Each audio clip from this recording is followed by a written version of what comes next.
und herzlich willkommen. Hier ist Manfred von Page4 und im heutigen Video geht es um die Optionen für die einzelnen Seiten und zwar zum Thema SEO. Das ist ein Video, was direkt anschließt an das Thema allgemeine Optionen, was wir schon veröffentlicht haben. Und ich gehe auch nochmal auf die allgemeinen Optionen. Wir sind hier auf unserer Webseite und hier sind die allgemeinen Optionen. Du hast hier den allgemeinen Titel und eine allgemeine Beschreibung. Und das wird hier angezeigt in Google, dann eine allgemeine Beschreibung und dann allgemeiner Titel. Und darunter ist der Link deiner Webseite. Wir sind jetzt hier auf der Seite Home. Home hat keinen eigenen Titel und deshalb steht hier der Seitenname. Und wir speichern das Ganze mal und gehen jetzt mal auf die Seite Reisen. Ich habe dir hier mal was vorbereitet. Und wenn du mit der rechten Maustaste auf Reisen klickst, dann kannst du hier deine SEO-Einstellungen aufrufen. Das kannst du auch machen über die Seitenverwaltung. Da gehst du auf die Seite und dann auf die 3 Punkte rechts und dann kommt das gleiche Menü. Wir haben hier den Bereich SEO und wir haben jetzt hier den Titel für die Seite und wir haben den jetzt angepasst an den Inhalt auf der Seite, also Reisen mal ganz anders. Und jetzt siehst du hier deinen allgemeinen Titel. Und hier Reisen mal ganz anders, das ist der Titel nur für diese Seite. Und hier ist auch eine Beschreibung. Und diese Beschreibung ist auch nur für diese eine Seite. Das heißt, wenn jemand diese Seite bei Google findet, dann wird das hier angezeigt und der Besucher weiß, worum es auf dieser Seite geht. Zusätzlich haben wir die URL der Seite angepasst. Reisen mal ganz anders. Nehmen wir an, das wäre ein Suchbegriff, der benutzt wird, um eben solche Reisen zu finden.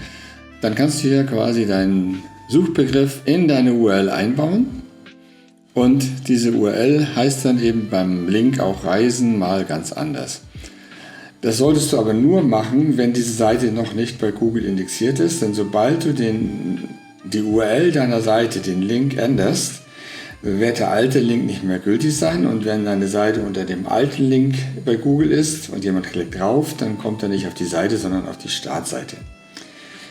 Das heißt, es ist ganz wichtig, Seiten-URLs solltest du zu Anfang anpassen, also gleich überlegen, was braucht diese Seite für eine URL, dass sie bei Google auch gut gefunden wird, also wenn es geht, pack da ein Keyword rein und ändere den dann auch nicht mehr.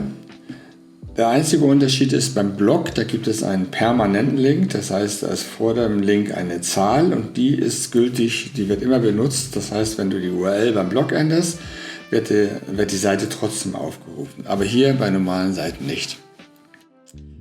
Was machen wir also damit? Das heißt, wir sorgen dafür, dass auf alle unsere Seiten, wenn ich hier auf Jahreszeiten gehe, ja, nach Möglichkeit ein eigener Titel ist.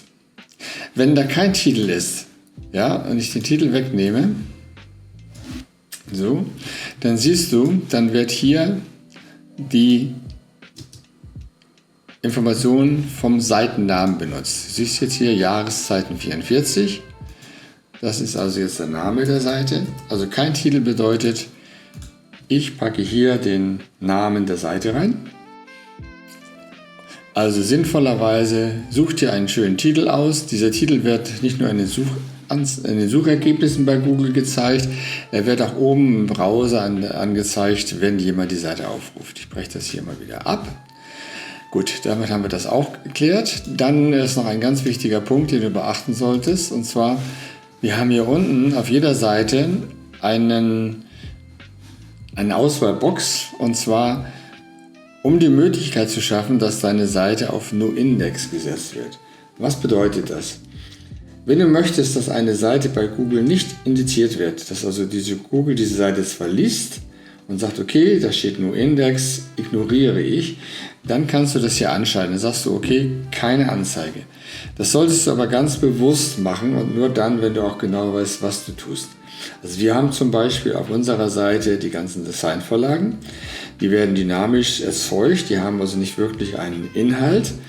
Und da haben wir die Seiten auf No-Index gesetzt. Du bekommst dann zwar eine Meldung bei deinen SEO-Tools bei Google, dass hier Seiten nicht indexiert werden können, weil die auf No-Index stehen. Wenn du das absichtlich machst, ist alles in Ordnung. Du könntest also auch Seiten zum Beispiel die du definitiv in einem geschützten Bereich hast und die auf keinen Fall von Google indiziert werden sollen, auf No-Index setzen, dann sind die eben bei Google niemals sichtbar.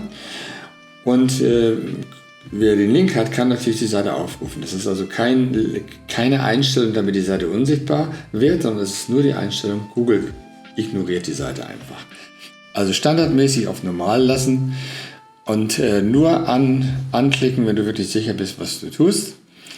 Okay, das heißt, wir haben jetzt dir mal gezeigt den Seitennamen, der benutzt wird, wenn du einen Titel hast.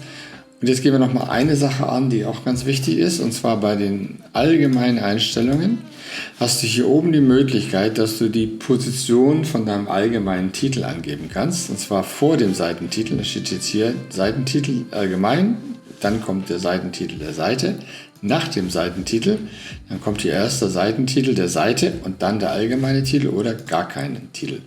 Wenn du das so einstellst, ja, dann ist es so, dass deine Seiten immer nur den eigenen Titel haben. Das heißt, gehe ich jetzt hier auf die Seite Reisen, siehst du, Reisen ganz anders. Dann kommt hier der Link der Seite und die Seitenbeschreibung von der einzelnen Seite.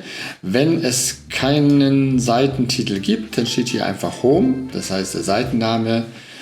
Und dann steht hier trotzdem natürlich die Seitenbeschreibung, die allgemeine, weil das betrifft nur den Titel.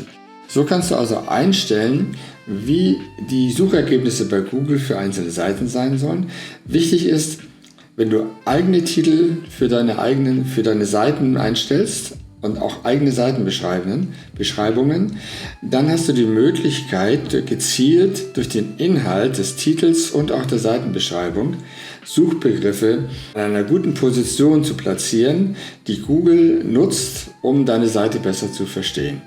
Das wird die Ergebnisse bei Google verbessern und es wird auch die Besucher, die deine Seiten bei Google finden, eine Hilfe sein, schneller zu erkennen, was auf deinen Seiten ist. Das heißt, der Seitentitel und auch die Seitenbeschreibung, die sollten immer übereinstimmen natürlich mit dem Inhalt auf deiner Seite. Okay, damit haben wir jetzt auch den ganzen Bereich SEO, was eine Seite betrifft, abgearbeitet. Wir sehen uns im nächsten Video und viel Spaß beim Ausprobieren und beim Optimieren deiner Webseite. Bis dann, euer Manfred. Tschüss.